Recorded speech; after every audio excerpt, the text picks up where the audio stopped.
Baik, untuk pertemuan kali ini saya akan mengulas kembali tentang prosedur penelitian kuantitatif ya. Jadi kemarin sudah sempat kita bahas bersama tentang prosedur penelitian kuantitatif, namun saya kembali membuat rangkuman peta konsep begitu ya, supaya kalian lebih mudah memahami, supaya alur berpikir kalian juga lebih sistematis dan runtut dalam memahami prosedur penelitian kuantitatif ini. Dan nanti juga pada pertemuan kali ini saya juga akan membahas tentang tinjauan pustaka, lalu kerangka berpikir dan hipotesis. Meskipun secara tidak langsung ya, kita sudah membahas kerangka berpikir, hipotesis, dan tinjauan pustaka itu dalam prosedur penelitian kuantitatif ini. Baik, saya mulai prosedur penelitian kuantitatif. Yang pertama, yang perlu kita pahami dan sudah seringkali saya jelaskan ya, seringkali saya katakan, saya jelaskan bahwa penelitian itu berangkat dari masalah ya. Jadi kalau tidak ada masalah ya tidak perlu diteliti ya. Jadi penelitian itu bukan ajang memilih topik variabel yang akan kita teliti, tetapi penelitian itu adalah berangkat dari masalah. Jadi ada masalah dulu. Nah, masalah yang kita angkat dalam penelitian itu tentunya masalah yang berupa fenomena, ya, masalah yang terjadi dalam skala besar. Artinya masalah itu tidak terjadi dalam skala yang kecil atau tidak hanya terjadi pada kelompok-kelompok kecil, tetapi masalah itu merupakan masalah yang menjadi sebuah fenomena ya, dan terjadi di beberapa tempat seperti itu ya. Kita harus bisa membedakan antara fenomena dan kasus ya. Kalau fenomena itu terjadinya sudah dalam skala yang besar ya, meliputi beberapa tempat begitu ya. Sedangkan kalau kasus itu masalah yang terjadi pada beberapa orang saja ya. Masalah yang kita angkat dalam penelitian kuantitatif adalah masalah yang berupa fenomena ya. Nah, di pendahuluan masalah ini kita perjelas dengan data-data statistik, dengan bukti-bukti empiris ya, dengan misalnya dengan berita-berita yang ada di media massa dan sebagainya ya. Lalu masalah yang kita angkat dalam penelitian kuantitatif itu memiliki urgensi ya, memiliki apa namanya, istilahnya mendesak untuk segera diatasi gitu ya. Jadi pastikan dulu bahwa masalah itu ada dan masalah itu adalah masalah yang cakupannya luas berupa fenomena ya, dan masalah itu memiliki urgensi untuk segera diatasi ya. Nah, selanjutnya ketika kita sudah memiliki masalah ya, biasanya masalah itu kan kita jabarkan dalam bentuk ciri-ciri perilaku ya. Ciri-ciri perilaku misalnya kita mengamati masalah yang terjadi di sekolah. Kok ada masalah yang ciri-cirinya sebagai berikut, misalnya pertama, siswa jarang mengerjakan tugas yang diberikan guru, siswa sering keluar kelas saat guru menjelaskan misalnya, atau siswa tidak mendengarkan penjelasan guru, ada yang tidur dan sebagainya ya. Nah, kita melihat masalah itu dari indikasi perilaku yang muncul ya. Kemudian masalah tersebut kita identifikasi ya. Tentunya ketika kita ingin mengidentifikasi sebuah masalah, kita memerlukan sebuah referensi ya. Kita harus membaca jurnal, membaca buku. Ini tujuannya apa? Yang pertama, supaya jelas ya, identifikasi perilaku yang muncul yang menjadi sebuah masalah itu, ini dalam psikologi ini disebutnya apa ya? Ini kalau dalam istilah psikologi, ini konstruk psikologi yang apa namanya gitu ya. Nah, dari situ, dari ciri-ciri perilaku ini setelah kita baca jurnal dan buku, ternyata ciri-ciri perilaku itu merujuk pada masalah, misalnya masalah, oh ternyata ini masalah motivasi berprestasi ya. Dari mana kalian tahu? Setelah saya membaca jurnal dan buku, ternyata ini hampir sama dan mirip dengan ciri-ciri motivasi berprestasi yang dikatakan oleh McClellan misalnya, bahwa seorang yang motivasinya rendah adalah sebagai berikut. Ini kok sama ya Pak dengan indikasi perilaku yang muncul di sekolah itu. Nah, maka kita sudah mengidentifikasi bahwa masalah yang kita lihat yang terjadi di sekolah itu adalah sebenarnya masalah motivasi berprestasi yang rendah begitu ya. Nah, selanjutnya masalah itu dibatasi ya. Jadi kita harus fokus dan spesifik membahas masalah. Kalau kita sudah membahas motivasi prestasi, ya sudah motivasi prestasi saja. Karena kebanyakan mahasiswa itu tidak fokus ya. Misalnya di skripsi dia tulis motivasi berprestasi, misalnya hubungan efikasi diri dengan motivasi prestasi misalnya. Tetapi di dalam dia malah menjelaskan motivasi belajar. Nah, itu tidak fokus ya. Kalau motivasi prestasi ya motivasi prestasi saja, tidak ada urusannya dengan motivasi belajar gitu ya. Nah, maka sejatinya kita sudah menemukan variabel Y kita ya.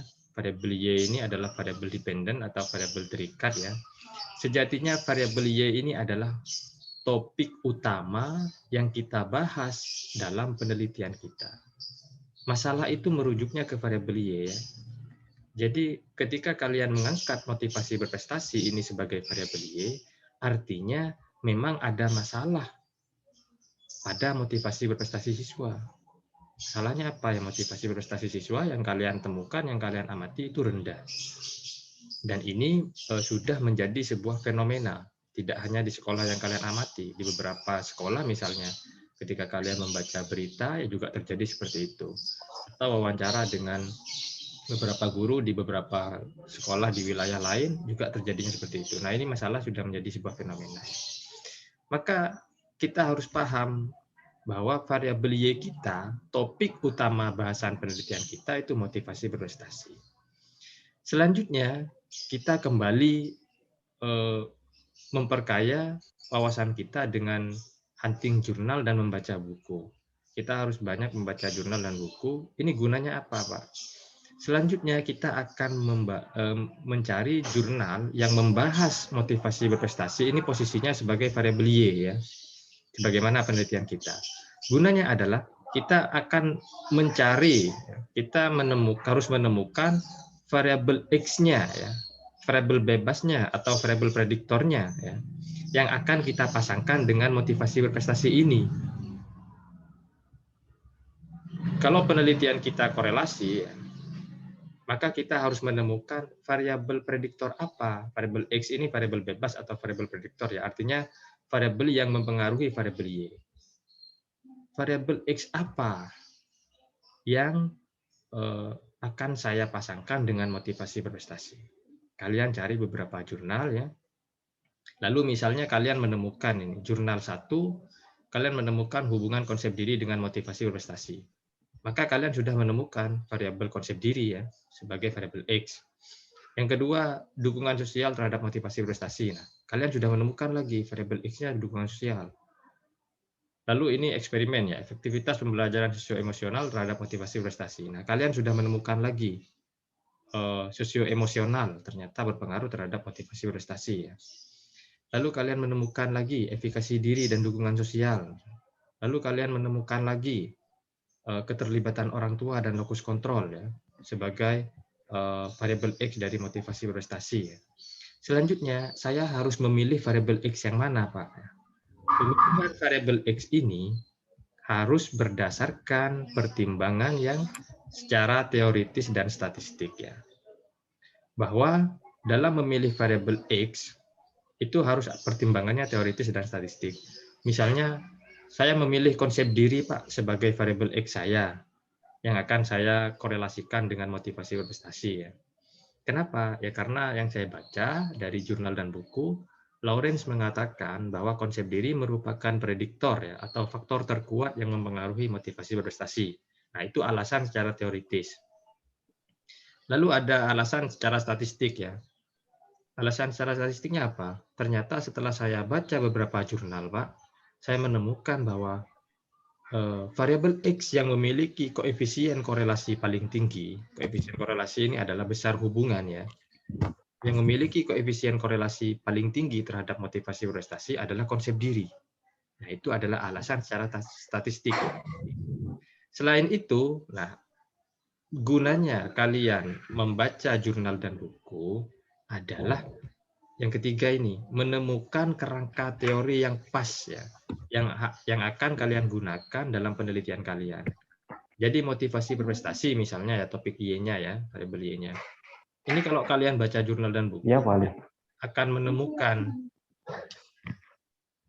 Jadi kalian akan menemukan ya, kalian akan menemukan bahwa setelah saya membaca buku, Pak, dan baca jurnal, ternyata kerangka teori yang pas digunakan untuk bahasan motivasi berprestasi saya adalah teori motivasi berprestasi Wakefield dan Eklas misalnya.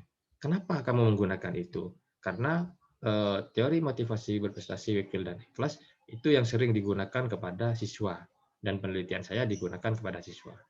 Maka studi literatur yang ketiga adalah gunanya untuk menemukan kerangka teori yang pas digunakan untuk penelitian kalian. Yang ketiga, untuk menemukan definisi ya, definisi dari variabel X dan Y, baik itu definisi konsep diri dan definisi motivasi berprestasi, termasuk juga aspek-aspeknya, faktor-faktornya, dan indikatornya ya. Gunanya apa? Nah, ini nanti yang menjadi dasar kalian dalam merumuskan definisi operasional, di mana definisi operasional itu nanti yang akan kalian jadikan dasar dalam membuat instrumen atau membuat skala untuk pengambilan data. Ya, jadi motivasi berprestasi misalnya ya. Nanti kalian apa definisinya, aspeknya apa, faktornya apa, indikatornya apa. Oh ternyata indikatornya ada 3 misalnya. Ulet, gigih, dan penuh semangat misalnya ya, seperti itu.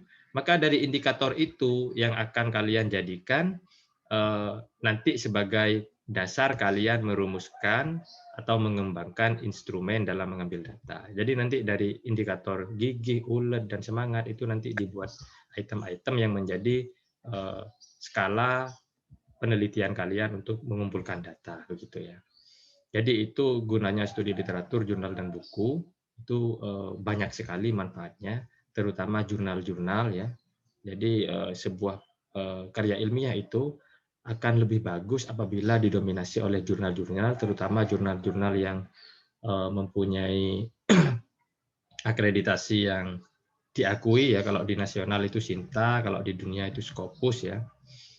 Jurnal-jurnal yang terbaru terutama ya, 10 minimal 5 tahun terakhir ya, itu akan lebih bagus. Selanjutnya, karena kalian sudah menemukan variabel X-nya tadi ya, variabel X-nya konsep diri, kalian sudah menemukan, dan variabel Y-nya tentu saja motivasi berprestasi, maka secara otomatis sudah terbentuk judul. Nah, jadi penelitian itu bukan membuat judul terlebih dahulu, tetapi memang berangkat dari problem, dari masalah. Ini pada akhirnya kita akan terbentuk judulnya secara otomatis. Maka kita akan jadi judul kita yaitu hubungan konsep diri dan motivasi berprestasi. Selanjutnya dari judul itu kemudian dirumuskan rumusan masalah. Nah, ini sudah kita pelajari juga. Rumusan masalah selalu berupa kalimat tanya tentunya ya. Rumusan masalah ini ada rumusan masalah deskriptif ya. Misalnya rumusan masalah deskriptif itu bagaimana gambaran konsep diri pada mahasiswa gitu ya. Ada rumusan masalah komparatif, ini perbandingan ya. Misalnya bagaimana perbandingan konsep diri mahasiswa antara laki-laki dan perempuan ya. Lalu ada rumusan masalah asosiatif atau simetris, kausal, dan timbal balik. Nah, rumusan masalah dalam penelitian korelasional itu adalah rumusan masalah asosiatif ya. Ya, contohnya seperti ini. Apakah ada hubungan konsep diri dengan motivasi berprestasi? Kalau kausal ini yang biasanya berupa frasa pengaruh ya. Apakah ada pengaruh konsep diri dan motivasi prestasi? Itu adalah korelasi yang kausal ya, asosiatif yang kausal. Ini yang kita pelajari yang biasanya menggunakan analisis regresi berganda yang kausal ini atau analisis regresi sederhana. Lalu ada istilahnya rumusan masalah asosiatif yang timbal balik. Nah, kalau yang timbal balik ini rumusan masalah yang di mana variabel X dan Y-nya itu tidak jelas ya. Misalnya minat belajar terhadap prestasi. Apakah minat belajar mempengaruhi prestasi atau prestasi mempengaruhi minat belajar? Nah, jadi untuk pembahasan metodologi penelitian dalam perkuliahan kita ini tidak dibahas ya untuk rumusan masalah yang timbal balik. Nah, rumusan masalah ini merupakan panduan bagi peneliti dalam melakukan penelitian.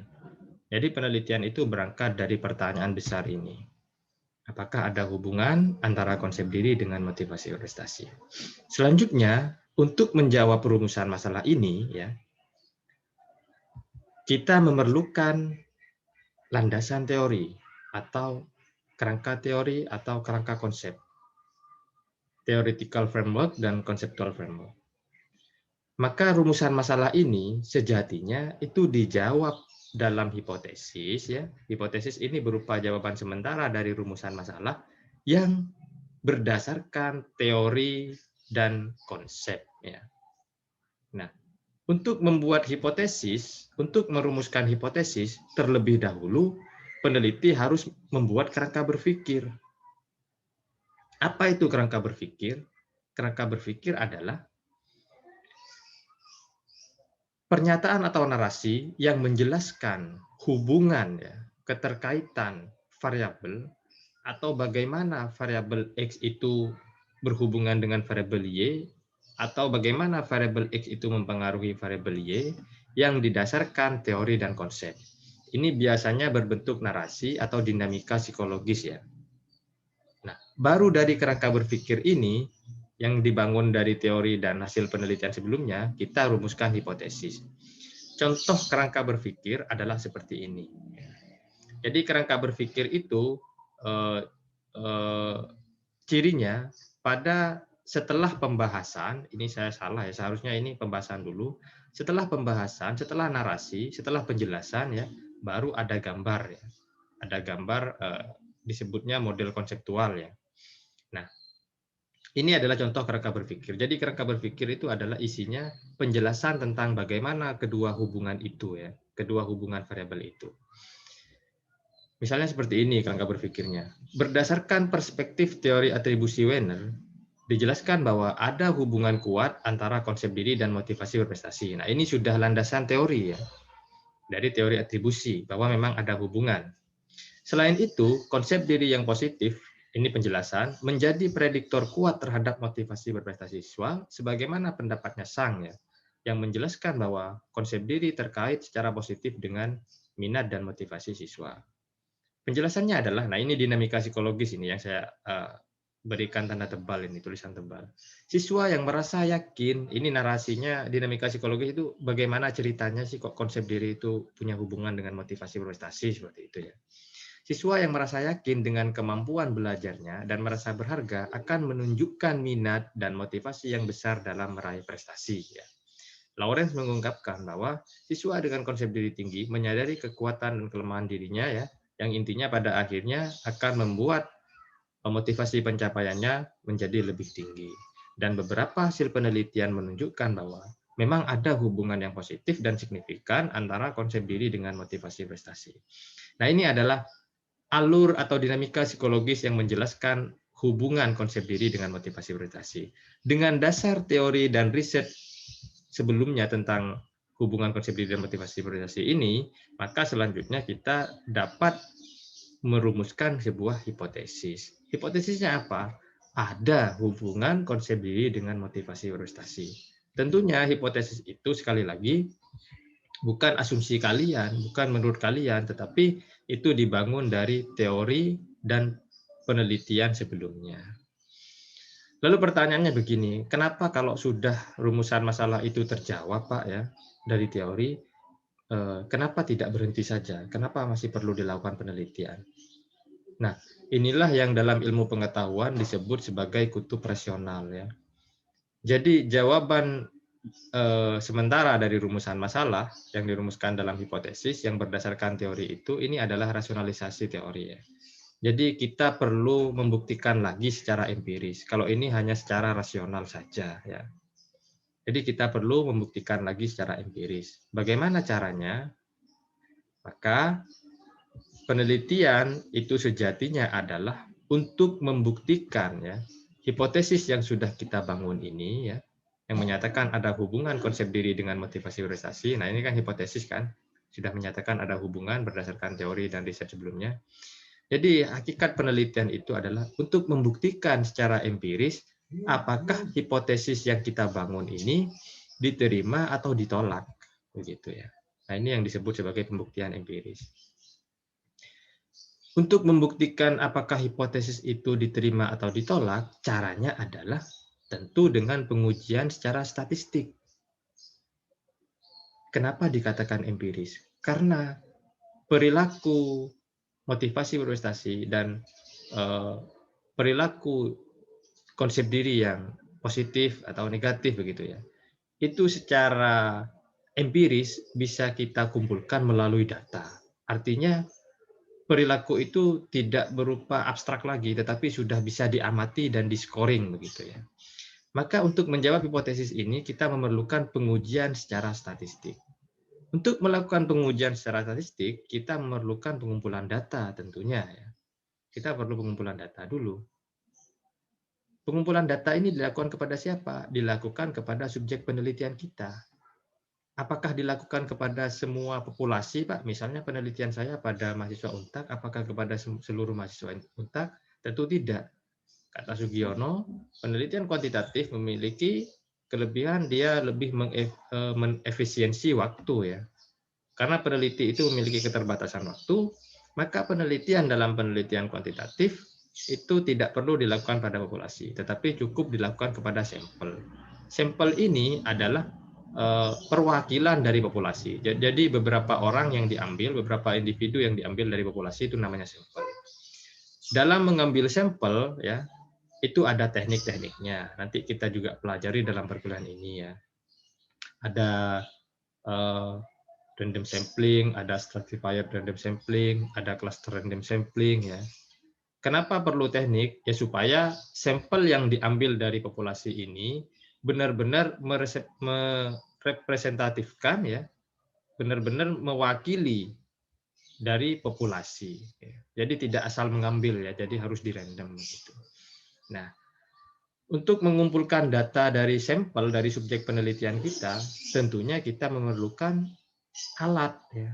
Apa alatnya? Kalau untuk mengukur berat badan ada timbangan. Kalau untuk mengukur suhu ya ada termometer. Kalau untuk mengambil data tentang konsep diri dan motivasi berprestasi, kita perlu alat apa? Maka kita memerlukan instrumen atau alat ukur atau skala ya. Namanya skala konsep diri dan skala motivasi berprestasi. Untuk kita berikan kepada subjek, kita harus kembangkan ini dari definisi operasional ya. Dari definisi operasional yaitu definisi yang memuat aspek dan indikator perilaku. Contohnya, motivasi berprestasi adalah keadaan dalam diri individu yang ditandai dengan perasaan gigih, ulet, dan semangat. Maka gigih, ulet, dan semangat itu menjadi indikator ya, menjadi indikator atau dasar dalam membuat item-item yang akan dikembangkan dalam skala ini. Ya. Selanjutnya, ketika kita sudah membuat skala, sebelum kita berikan kepada subjek kita, itu memerlukan yang namanya uji validitas dan uji reliabilitas. Ya. Jadi skala kita harus melalui pengujian. Nanti biasanya dipelajari di statistik ya, uji validitas bagaimana caranya dan ada threshold-nya, berapa kriterianya item itu dikatakan valid ya. Lalu berapa kriterianya sebuah skala itu dikatakan reliable ya. Setelah alat ukur kita valid dan reliable itu ajek ya, maka kita dapat memberikannya kepada subjek penelitian kita. Selanjutnya kita kumpulkan datanya, lalu kita analisis ya. Nah, untuk menganalisis data, ini kita perlu tahapan lagi. Apakah saya harus melakukan analisis data dengan statistik parametrik atau non-parametrik, Pak? Sebelum kita menentukan, kalau yang parametrik itu, kalau korelasi ya korelasi persen product moment ya, atau analisis regresi sederhana, analisis regresi berganda, kalau komparasi yang UJT ya, kalau yang komparasi lainnya dalam eksperimen itu ANOVA, NACOVA, nah itu parametrik ya. Jadi statistik parametrik itu statistik yang dilakukan kepada data penelitian di mana datanya itu berdistribusi normal dan linier ya. Sedangkan ketika ternyata data kita tidak normal dan tidak linier, maka kita lakukan kita lakukan statistik non parametrik. Jadi sebelum kita melakukan analisis data, kita menentukan mau pakai analisis data apa, kita memerlukan yang namanya uji normalitas dan uji linearitas. Kalau ternyata data kita itu normal dan linier, maka kita menggunakan statistik parametrik ya. Kalau data kita ternyata tidak normal dan tidak linier, maka kita akan menggunakan statistik non parametrik. Statistik non parametrik itu yang seperti Spearman test, Kruskal-Wallis, Mann-Whitney test dan sebagainya ya. Ini biasanya akan dipelajari di mata kuliah statistik. Jadi demikian proses panjang dari sebuah penelitian kuantitatif ya. Ini sudah saya upload di Elitak, nanti bisa kalian download ya. Mudah-mudahan dengan gambaran seperti ini, sistematika berpikir kalian itu lebih sistematis tentunya, lebih runtut begitu ya dalam memahami langkah-langkah yang akan kalian lakukan dalam penelitian kuantitatif. Karena tidak sedikit mahasiswa yang saya lihat itu ketika mereka menyusun skripsi misalnya, itu mereka malah kebingungan, ini setelah saya misalnya setelah saya melakukan merumuskan hipotesis, selanjutnya apa ya yang saya lakukan ya. Kebanyakan tidak jarang mahasiswa itu tidak mengerti gitu alur yang harus mereka lakukan. Contohnya, ini saya sudah mengembangkan instrumen, saya sudah buat blueprint, ini selanjutnya apa gitu.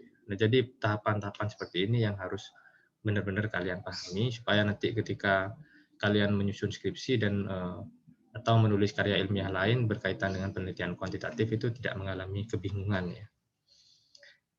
Oke, untuk selanjutnya